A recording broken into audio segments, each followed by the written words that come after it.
That's when I met you. You called my name, and I ran out of that grave, out of the darkness to your glorious day. You called my name, I ran out of that grave, out of the darkness to your glorious day.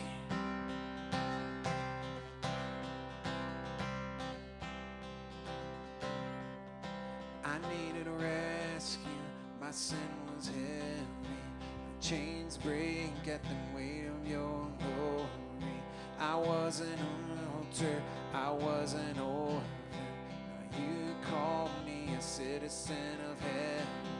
When I was broken, you were my healing. Now your love is the air that I'm breathing.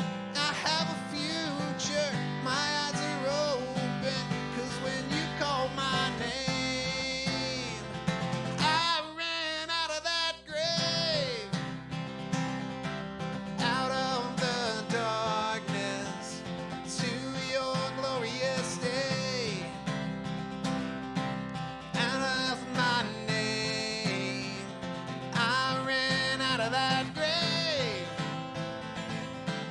out of the darkness to your glorious day.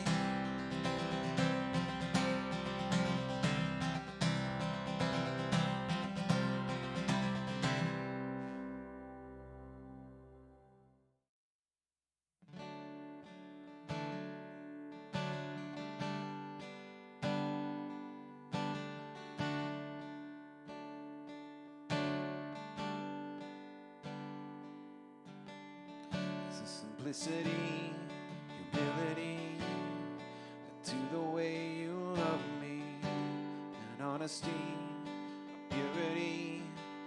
God, you make it easy. No special words or formulas could ever win you over, for your love is undeserved. Even when I can't see clearly, somehow you still make it easy. Your love's uncomplicated. You love me just the way I am. So I stand before you. I'm totally surrendered, with open hands and open heart. Jesus, have your way in me.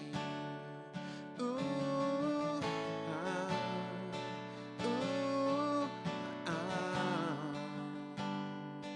Jesus, have your way in my brokenness, my loneliness, and the secrets you see, my deepest thoughts, my hidden wars. God, you see right through me, even when I'm overthinking. Somehow you still love me deeply.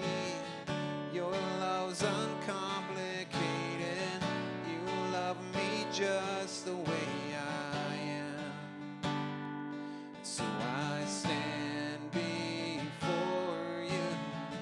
I'm totally surrendered, with open hands and open heart. Jesus, have your way in me. Ooh,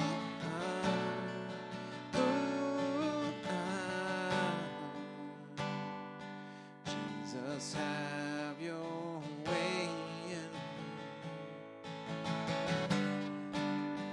I could sing over and over, I love you, Lord.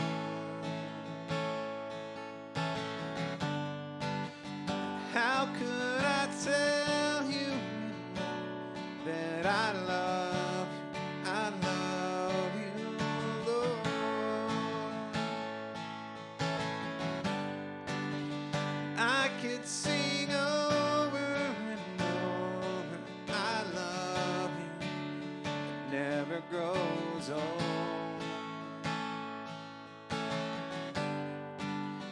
How could I tell you enough that I love you, Lord? I could sing over and over, I love never grows old.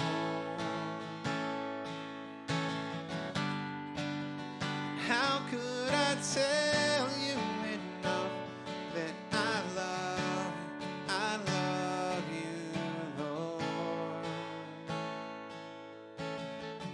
Your love's uncomplicated. You love me just the way I am. So I stand before you. I'm totally surrendered with open hands and open heart. Jesus, have your way in me. What a good job, Justin. Yeah. Thank you for doing that, man. Excellent job. Every week. We thank you every week, but we mean it. I like that. I ran out of that grave song. It gets me fired up. Yep. I'm all like, I ran out of that grave. She almost hits me every time. I do. It's really good. Dodging over here. All right. Man. So you guys know a couple weeks ago we started a kind of a new series. We just decided to mix things up because we could. And so Chad came up with just something that he had in his head for a while about, when he's working with people or trying to help somebody not speed up their recovery process, but really solidify the work that they're doing in recovery. And so he has kind of this, he calls it the 5 strategies, basically, to... I took it from Ryan, though, Raina. Yeah. And some other... I mean, there's other people that have talked about all of these things, so it's not original to anybody, probably. But... love passing on good information, though. Definitely. And so this is to... Yep. You're in recovery, but, sometimes you'll be in recovery and you'll kind of watch other people's recovery journeys. What that happens in Open Chair and Step Study, or listening to people talk, and you think, they're getting it and I'm still stuck, or somebody else seems to be progressing a little bit better. And there are some things that on us that if we do, it will excel or expedite what it looks like to be in recovery and what it looks like to kind of make healthier choices. And so there are some things that people who get healthy do. Yeah. And so it's really kind of practical steps, or at least the first 4 are. There are things healthy people do. And that's actually one of the questions. I'm like, when you're healthy, these are things you're doing. Yeah. Right? It's like the first week. What was the first week? Oh, we don't put bad things that tempt us in front of us. We keep them away from us. We make barriers, boundaries, kind of setting up a structure. Like, secure the perimeter so that you're not going to be exposed to what it is that really triggers you. Try to keep yourself in a place where you can keep your mind focused on the recovery process that you're on. The second week, which was 2 weeks ago, because we're doing every other week with the leader interviews, was community. Yep. Really the importance of not only having community, because people will say, oh, I come to CR, or I go to church, or I'm in community, but they don't use the community the way that benefits them the most in their process. In other words, really asking your sponsor for insight, for the hard questions to be asked of you, so that your blind spots or your character flaws can be worked on. Really referring to your accountability team when you're struggling and trying to shift yourself from being self-reliant. I mean, there are really specific things that community is there for that it's important to try to rely on. If you're just in a group of people, that's not necessarily community. It's how you interact with community that's really important. Yeah. And so tonight we're on replacing the old things, kind of removing. We all know we remove some things, but what are we going to replace that with? Yeah. Then the one after that is kind of like knowing yourself. A lot of times we don't know ourselves when we're in our addiction, or kind of like, and then the last one is kind of like telling your story or knowing your story, right? So really getting clarity around that. But tonight we'll dive in and we'll start with replacing the old things. And I'll just throw a slide up quickly, but recovery is not just about what you don't do. It's not really just about like removing things or getting them out of your life necessarily. While that is important, And for a lot of us, I think it's important to have some period of, I'm not going to do that thing, right? But if we want any kind of longevity in recovery, we've got to find a way to start adding some things to kind of think about, like, what is it that we're going to start doing that's going to be different, that's going to be beneficial for us. Yeah. Otherwise, I think recovery really gets just stale.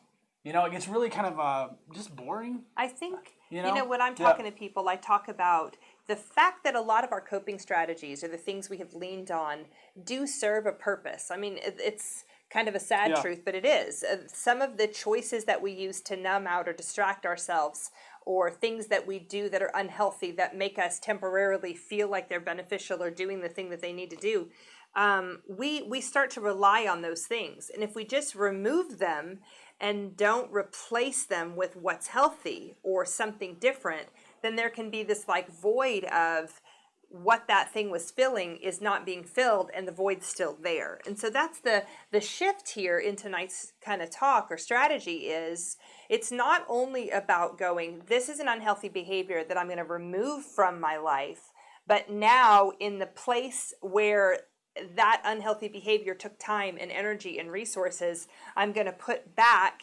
something that took a similar amount of time, energy, and resources. I mean, think about sometimes in our unhealthy patterns of life, how much energy was spent on some of the choices. I mean, like if I think about drugs, alcohol, some of the things that we had to find money for, purchase, make phone calls for, make shift, we go juggle everything out of life, our way to get the thing that is going to kind of comfort us or be that thing that we need. We get rid of that, and then it's like, oh, I can't even reach out to an accountability partner to get a little bit of support. That's a hard step. So that's not a full shift. I told Chad, I'm like, I want to use the Indiana Jones analogy. You're not allowed to take it from me. But are you going to do it right now? I'm going to do it right now. Raiders of the Lost Ark. No, it was Indiana Jones and the Temple of Doom.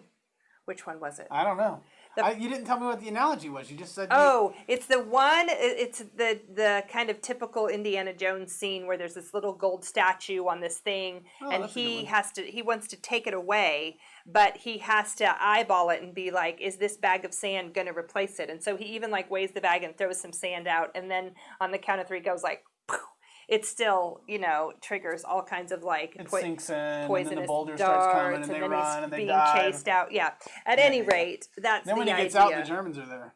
It's really a bad. That was the first one, wasn't it? I think the very first scene of the opening of the whole series, and then it's in the plane with the snakes. We digress. Not the point. What I'm saying is, when you start recovery, you can come in and go, drinking's been bad. I'm going to get rid of drinking, but you haven't really replaced the thing you do when you come home every evening, or when you start to feel anxious, or when you hang out with your friends, and so one of the loneliest places, I think, and I'm not trying to cut you off, but one of the loneliest places is to be sitting at home and say, I'm not going to drink, I'm not going to drink, I'm not going to drug, I'm not going to reach out to that guy or what a girl or whatever it is that you do.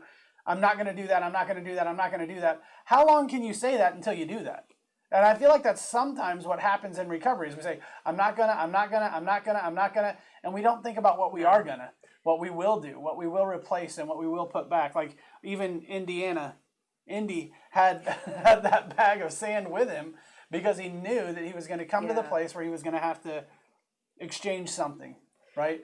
It makes me think about my second year in recovery, my second step study, actually. I was still working through giving up. I was in a love and relationship addiction open share group and was trying to get rid of a couple unhealthy relationships that I was not only being strung along in, but they just were unhealthy and I needed to cut them off. And so there was a woman in my step study who had been a former, what's the ocean military one? I always like Coast Guard?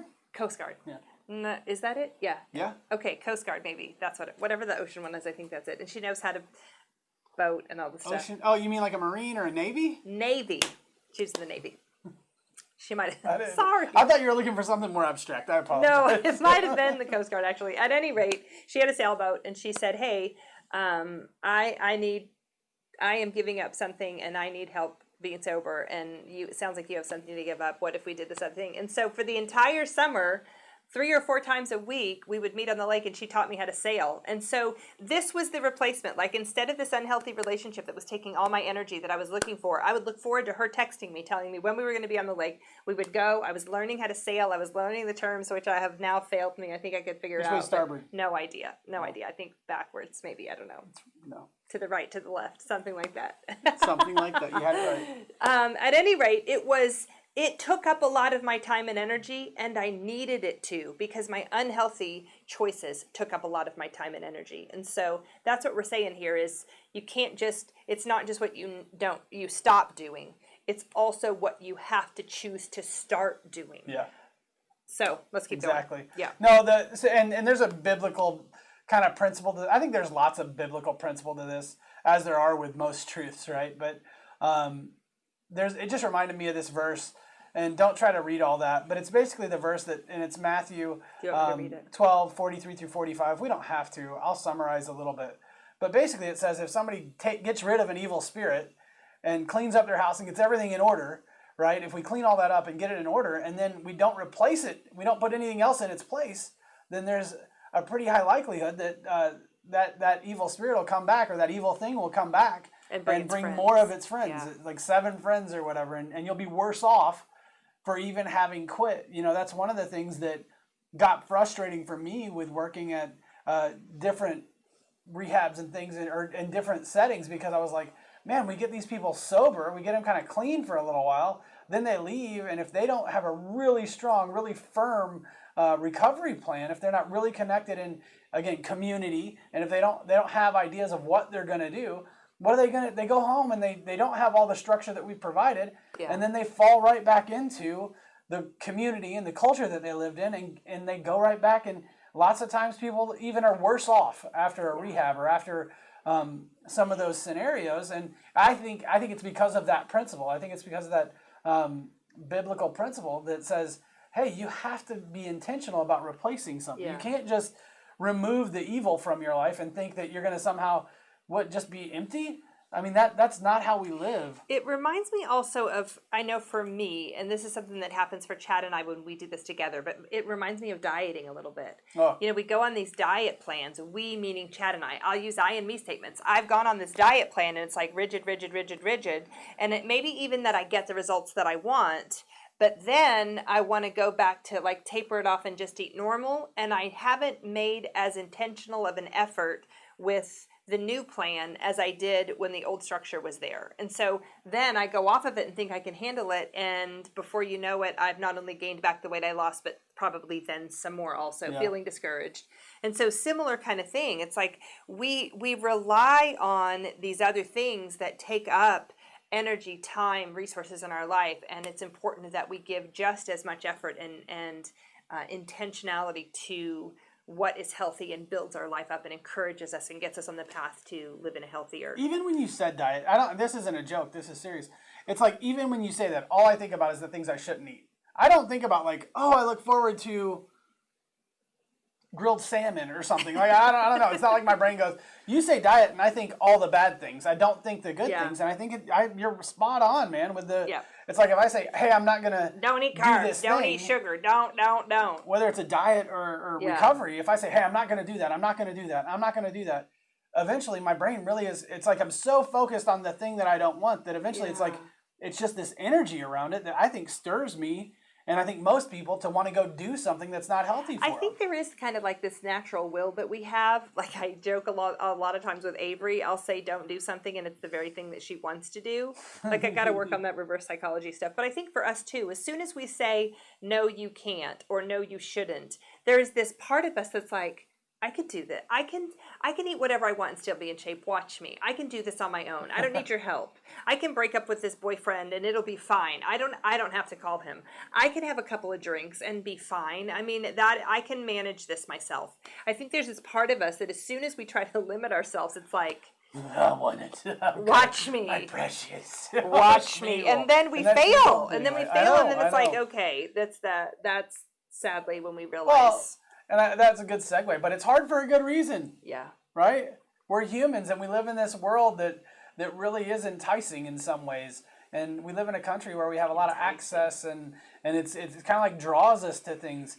not only that, but this is the place where we've really found our own comfort, where we've gone to. I mean, it's kind of what you were saying earlier, that if we have a hard time because it's like, this is where we went. This is what we used. And we don't know other ways. If we knew a thing, if we knew better things to do, or if we knew, like, if we could give ourselves permission to be, just give ourselves like a free pass to go do and be whatever we wanted to, we probably wouldn't have chosen whatever that thing is that we're drawn to. It's a weird thing. I had this conversation when I was about a month ago. We went and visited my parents, and I had this conversation with my mother, my mom and dad are getting older, and so we're having the hard talk at our age with our parents about, you know, what happens if and when they go, how do we sort out the money, who's, you know, like that kind of stuff. So having that conversation, and my mom and I were talking about that I implied to her that she didn't really teach me well about money. And she's like, yes, I did. And so I kind of talked through my perception. I'm like, Mom, you taught us not to spend money on big things, not to, you know, waste. She was huge on don't waste money on name brand things when you can buy, you know, cheaper things. Always never buy a brand new car. Always do. There was this always list of don't. But I said the thing that I didn't learn was this amount came in, and this is how much I saved, and this is how much I tithed, and this was set aside for this, and here's how I paid my bills, and with the remainder, these are the choices I made. Yeah. And I think that's sometimes when I came into recovery, that's something I credit to somebody that was in one of my step studies. Another reason why I always promote step studies is God puts people together that really can influence and empower other people's lives in the group. But it was second or third step study that I was in. There was a woman in there that was really good with money and heard me kind of talking about my divorce had finished, and I was like didn't have enough money to pay all the things off and was really overwhelmed. And she said, let me help you. And I was like, what do you mean, let me help you? She said, quite literally, let me have access to your bank records, and I am going to walk you step by step through what you need to do. Now, this is kind of a crazy thing. I've pitched this before, but letting somebody in my step study get on my bank account, would you trust that? No, who would? Not very many people would. I have a hard time with trust anyway, so that would be tough for me. But in this scenario, she walked me through the plan, and I did what she said to do, and I stopped spending money on the things I shouldn't, and I spent money or put money where I was supposed to, and it worked. I was taught. That's the thing here is that sometimes we don't know the healthy things to choose. If we were exposed to all the healthy things, a lot of us wouldn't have the lives that we have. Yeah. So we didn't see families that manage money well, families that manage food well, families that managed emotions well, families that made amends and learned how to forgive and didn't harbor bitterness and resentment. That's not something we were exposed to. Yeah. So these principles that we're going to replace the bad with, who knows them? Where do they come from? They feel foreign. They do. They really do. It really does. I've thought about this several times, probably today, because I'm doing this also. Yeah. But I'm like, just thinking, man, it's so weird to think I could do this differently, or I could whether it's money or whether it's how I deal with comfort or how I deal with relationship or any of those things. It's like it is really hard. To kind of like give myself permission to change what I do. So it's hard for a reason, is what we're saying. Yeah. This is bigger than the system of what we've done in the past. It's like this is ingrained at some level. This is something that catches us and kind of. So then when we start to think about doing something different, it's really hard. It's really hard not to want to go back to the thing that we've, like a dog returns to its vomit or something. Like we tend to go back to the thing that we don't want. My stink face. I know, but I'm just saying, like, if we don't find something better, if we don't find a way to replace it, and I say better, heck, we sometimes don't even know what we need. So that's tough too. We often don't know what we need. Yeah, but it is hard. I'll keep moving here also just because of time. But so we were replacing the old things. But I think sometimes we feel like this, especially, man, I hear a lot of people say this, so I want to give you a pass. Now, I'm not married to you, I'm not a parent, I'm not whoever, but I'm just saying I want to give you a pass a little bit. You don't have to punish yourself because you messed up. Like that isn't, in recovery, if you're on this journey, we can kind of stop giving ourselves a hard time. We can stop pushing on ourselves in some ways because it doesn't work. If all we do is push on ourselves, if all we do is punish ourselves and say that we don't deserve good things because of all the bad that we've done, then you don't enjoy life. And guess what? You end up dooming yourself. Yeah.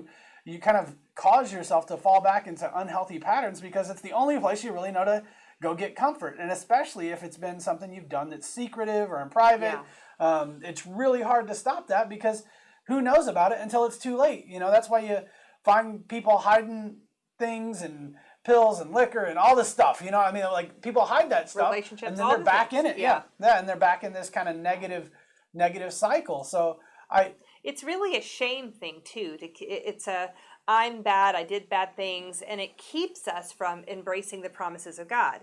That's one of the reasons why the inventory and the step, the making an amends step is so important, because at some point, if you do the work God's asking you to do, he's wants you to step into, now you have a new life in Christ. Yeah. And that means you can enjoy the life that's going to come when you get healthy. It means not that you've earned it, but that God, the work Jesus did on the cross, earned it for us. Yeah. Because if we kind of stay in this, I don't deserve, I'm bad. And that's something I had to struggle with. And I still struggle with sometimes. My past, really poor choices were over 15 years ago. And yet still there's a part of me that thinks I can't have this good thing. And there are consequences that I still have to live with. But there's still sometimes this mentality that goes, I'm not going to get this good thing because I did a bad thing. And that's not God's promise. God's promise says, daughter, I forgave you. Child that I love, person who I sent my son to die on the cross for your sins. Those sins are forgiven. Embrace the forgiveness and move into the life that God's promised you. And that's sometimes hard to do. Well, it's a paradox, Angela. I got a good illustration here. It's a pair of ducks. Paradox. No. I don't know. You don't like that? No. Anyway, you guys. She didn't want me to do that. I couldn't help it. It was just... But what I'm saying, it is a paradox. That's Chad. It is exactly the opposite of what you think you should do in that moment. I told him it needed to be boat docks, because that's really a paradox, not a pair of ducks. You guys, ducks are much cuter. Look at those little cute ducks. You need to find a picture of... A pair of docks? 2 ducks. Doc Martens? No, like 2 docks. Boat docks. Oh, 2 boat docks. I got it. Okay. A dock beside a dock is a paradox. But it is a paradox. It is something that, not ducks. I love those. How about little ducks. An anomaly? Is that no, that paradox? No, it's a paradox. It's the exact opposite of what you think it should be. It's like when I get into recovery, now I'm like, so many people get focused on, I'm going to pay this back, I'm going to fix that, I'm going to make it better. Jade liked paradox. Paradox, I know. Thank you, cute. Jade, for validating my husband's I completely humor. agree. They're cute little ducks. But paradox sometimes isn't so cute, right? Because it's like, we think we've got to get all this done, get it all straight, get it all right so that we can be okay. But the problem is, it's like trying to run a marathon without any fuel, right? You can only go so far before you're like, I need something. And if the only thing you know to go to is the old stuff, man, you're not going to make it. Yeah. You're not going to make it. You'll crash and burn, so to speak, or relapse, or have to sit down and somebody will have to take care of you medically if you're running a marathon with no food, right? And so we have to find a way to say, what are the things that I'm going to add, right? What are the things that are going to kind of engage for me? What am I going to put back in my life? I think these last slides go kind of quick here, but we actually need to find the things that we enjoy and are healthy in order to be a healthy human being. This can't be just hey, I'm going to not do that. I mean, that's the whole message of tonight, kind of. I'm not just going to white knuckle it. I'm not just going to hold on tight and say, nope, I'm not going to give up or remove the drinking or whatever the thing is. We have to find a way to say, to be healthy, I have to add healthy things to my life. That is required. Yeah. It's exactly, yes, remove the bad, but I've actually had people tell me adding the healthy can actually overcome the bad. Yeah. There's a principle that I've heard Reyna talk about, that he talked about, like the way that you get rid of weeds on a baseball field. He said the way you do that is you fertilize it, and you mow it, and you fertilize it, and you mow it, and you fertilize it. And you do that consistently, and what it does is the healthy kills out the bad. The weeds can't grow in a healthy yard or field. It's interesting. I'm curious to know how many people think you only would spray for the weeds and not necessarily do it build more healthy grass instead of killing the weeds. I think that's sometimes what recovery is all about, is killing all the weeds and not making sure the grass is strong. I like that analogy a lot. But that's kind of the idea here. It's like, feed the things that are good for you. Feed the things that that help you grow. That's something I think that even when we're kind of running along for the last few years with our monthly community events that our CR had been doing, and golly, I look forward to the time when we can do those again. But there was this thing that I kind of felt in my heart, which was, for me, when I started recovering, when I started getting healthier, I missed the outings that I used to go and maybe drink at or make poor choices at or whatever. And so we started kind of having these events. We had a lake day. We had a, day at Arvest Ballpark where we were watching baseball. And we had game night. We had don't we normally do that soon? Oh yeah. I know. Never mind. Everybody would get together and have a good time just in community. No drugs, no alcohol, no inappropriate relationships, it doesn't have to have that stuff. And the more we do that, the more our body kind of goes, wait a minute, this is fun and this is healthy and this is good. And it's actually more fulfilling because it's pure. It's joyful. It's not steeped in angst and insecurity and avoiding and all that other stuff. And so it's really an important thing. So I'm going to just throw this slide up here. It's got, Angela doesn't like it when I put all these pictures on here. She's like, oh, that collage. This one isn't as bad as the pair of ducks. It's not as bad? No, I like this one. I just, some things that me and Angela like to do that are healthy for us. These are practical, healthy things that I think we do that I don't know, they help us stay on track. We hang around and drink coffee. We garden. I don't know that we like to garden. We force ourselves to garden, and then we enjoy the fruit or whatever. Well, we enjoy building the garden and doing those sorts of things. True. And it's healthy for us. We're outside, we're with our kid, we're doing some good things. We like to bike. I like in that upper right-hand corner, I love to surf. Wake surfing there. In the bottom right-hand corner. I don't.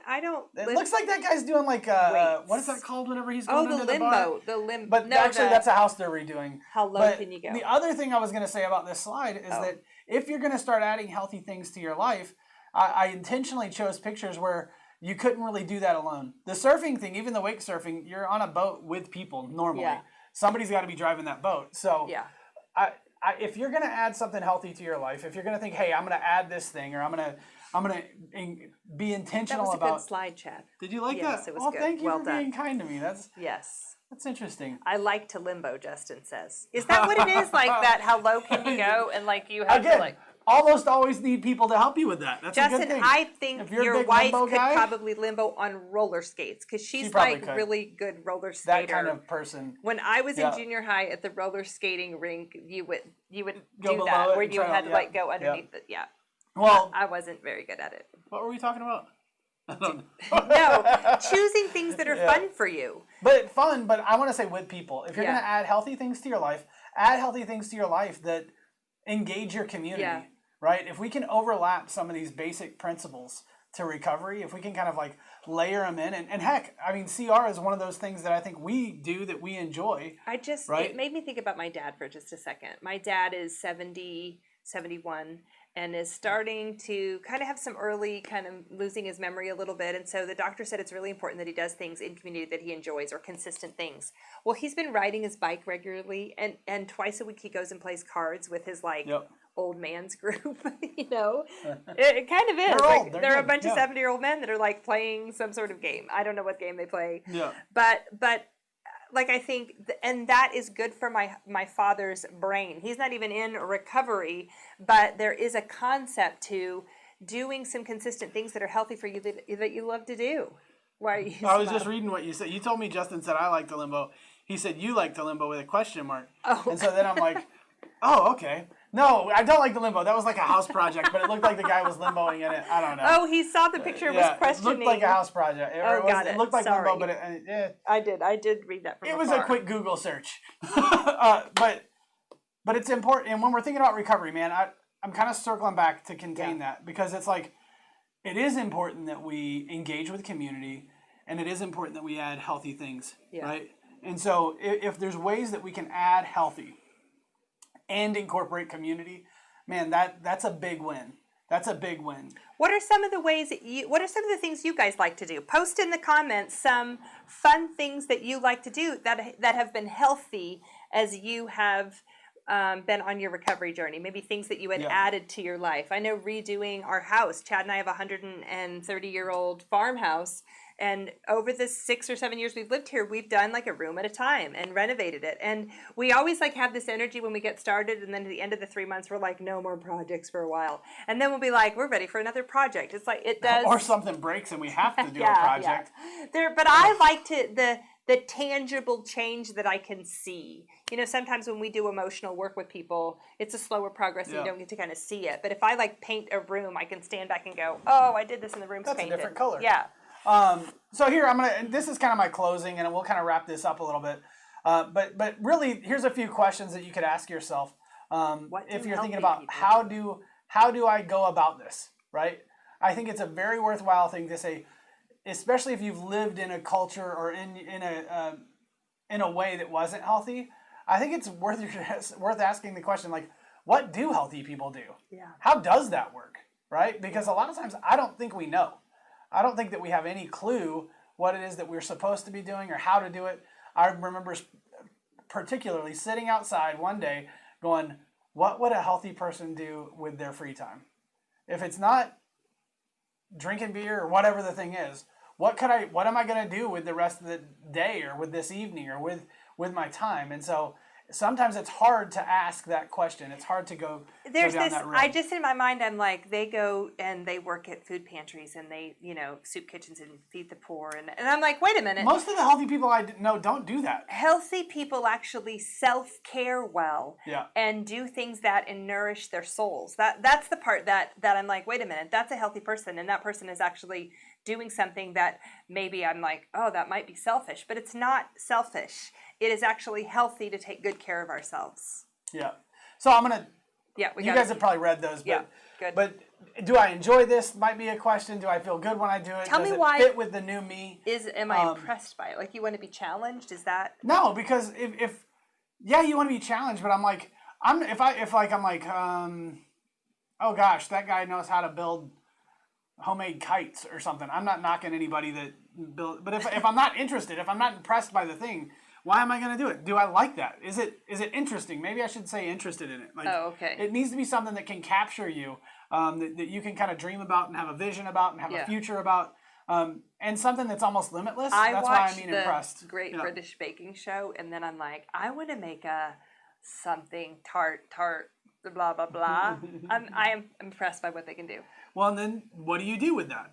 Well, if I bake bread, then I want to eat it, so I don't get the. Well, you used to make bread. I did. I do. But that's what I mean by impressed. Like, is it something that's that engages your mind, captures your kind of dreams? Yeah.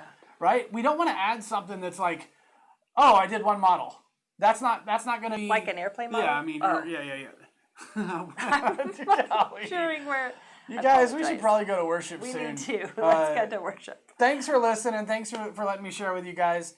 These are really practical steps. Again, community, setting boundaries around your life, making sure you're filling your life with things that you enjoy. Yeah. And so make sure, and if you can fill your life with things that you enjoy, and it can be something with people, and it keeps you away from some of the negative things that you've had, you're starting to win. Win. I mean, that's increasing your odds of sobriety by a lot. And not only sobriety, contentment and joy and peace and nourishment. It nourishes your heart. All the things. Yeah. All right, let's kick it back over to the Crosstown Band. Here's Justin. If you're wanting a blue chip, or if there's something on your heart, or if there's something you're saying, hey, I'm going to commit to do that. I'm going to commit to again, not just picking up a hobby, but doing something intentional that's healthy for me. If maybe that would be a reason you take a blue chip, or maybe there's something that you're saying, hey, I do need to remove this from my life. Yeah. That would be another reason to take a blue chip. If you want a chip tonight and you want to post it, that's fine. Or if you'd like to message us privately, that's fine too. And we will kick it over to Justin now. Thanks.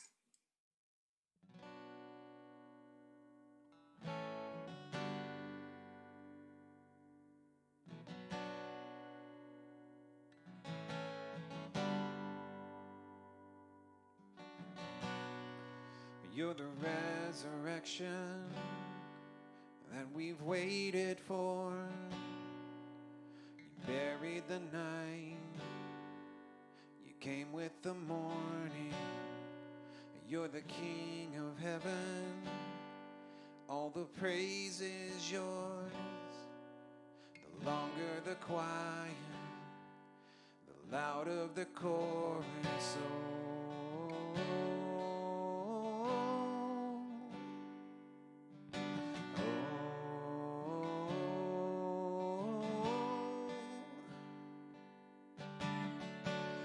We will sing a new song. The dead is dead and gone with the winner. We will sing a new song. Hallelujahs flow like a river. We're coming back to life, reaching for the light. Your love is like springtime.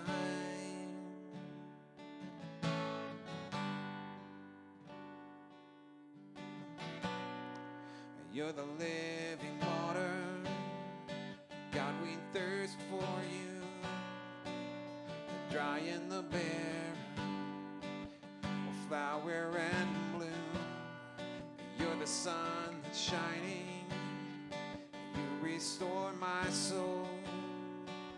The deeper you call us, oh, the deeper we'll go. We will sing a new song. It's dead is dead and gone with the winner. We will sing a new song. And hallelujahs flow like a river. We're coming back to life, reaching toward the light. Your love is like springtime.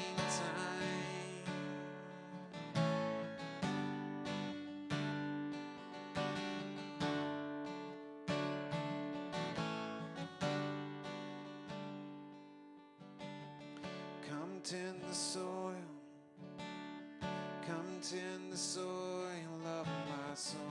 And like a garden, and like a garden I will grow.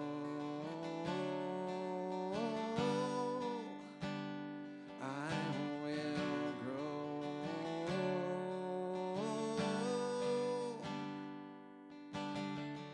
Come tend the soil, come tend the soil of my soul. And like a garden, and like a garden I will grow. I will grow. I will grow. I will grow.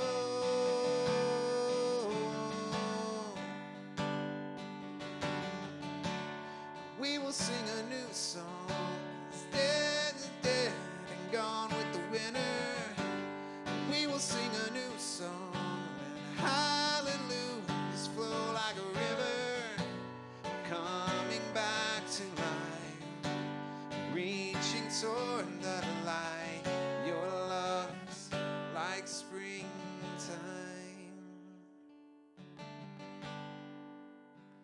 Like springtime.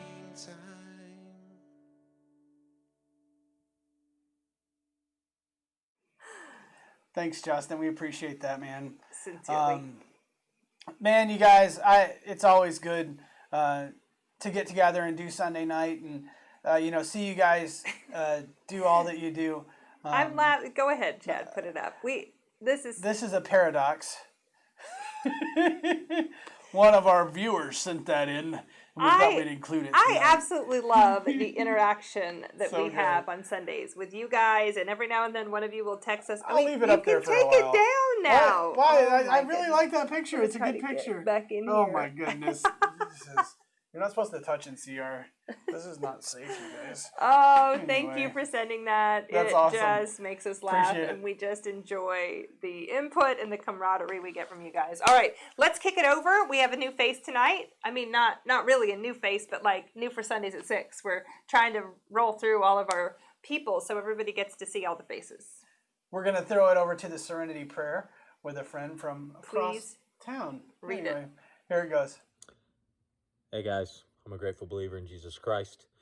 Struggles with bitterness, anger, unforgiveness, and my name's Jeff.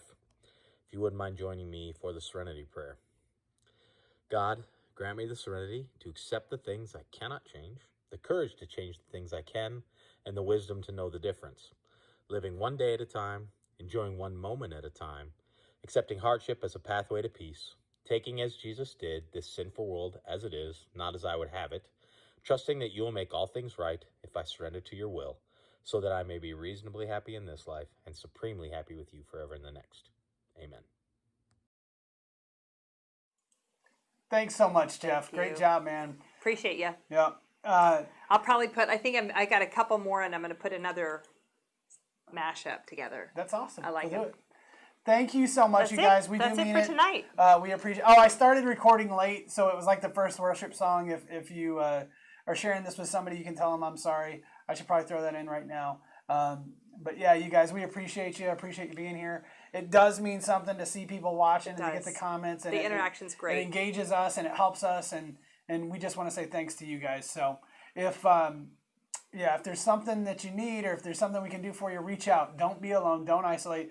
You know, somebody asked a good question, and I'm gonna wrap up and try to be on time here. But you know, it's hard to find healthy examples, and sometimes you just kind of have to say, what would somebody who's healthy in that moment do? If we rely on people, sometimes they let us down, and so it is hard to find healthy and good examples. Sometimes you have to kind of be flexible in trying new things. When we first moved into our house, there were 4x8 garden beds. So the first time we gardened, I think we spent like $400, and it was so overwhelming. We ate 3 tomatoes. The most expensive tomatoes we've ever had in our life. We realized really quick that kind of gardening is not for us. That's not what we do. But this year, we just had a smaller box, and we just had some zucchini and some tomatoes, and it was like the right amount of. Even that is a little bit much. So even in us learning kind of new hobbies or new things, like just try new things, try healthy, fun things, and then be okay if you're like, yeah, that's not really for me. I don't like the water, so I don't want to do that, or I don't like bugs, so I don't like going for a hike. Yeah. Okay, that's fine. There are lots of options. You just have to kind of try some new ones out. It's good stuff, y'all. That's it. That's our show for tonight. I don't even know what to call it. It's not really a show. It's a show. It is. That's a show. Our service. Our live. I don't know what to call it either. We're going to call it show. We're dubbed show from here on. This is the show. I hereby dub the show. We will catch you guys next Sunday at 6. See you guys.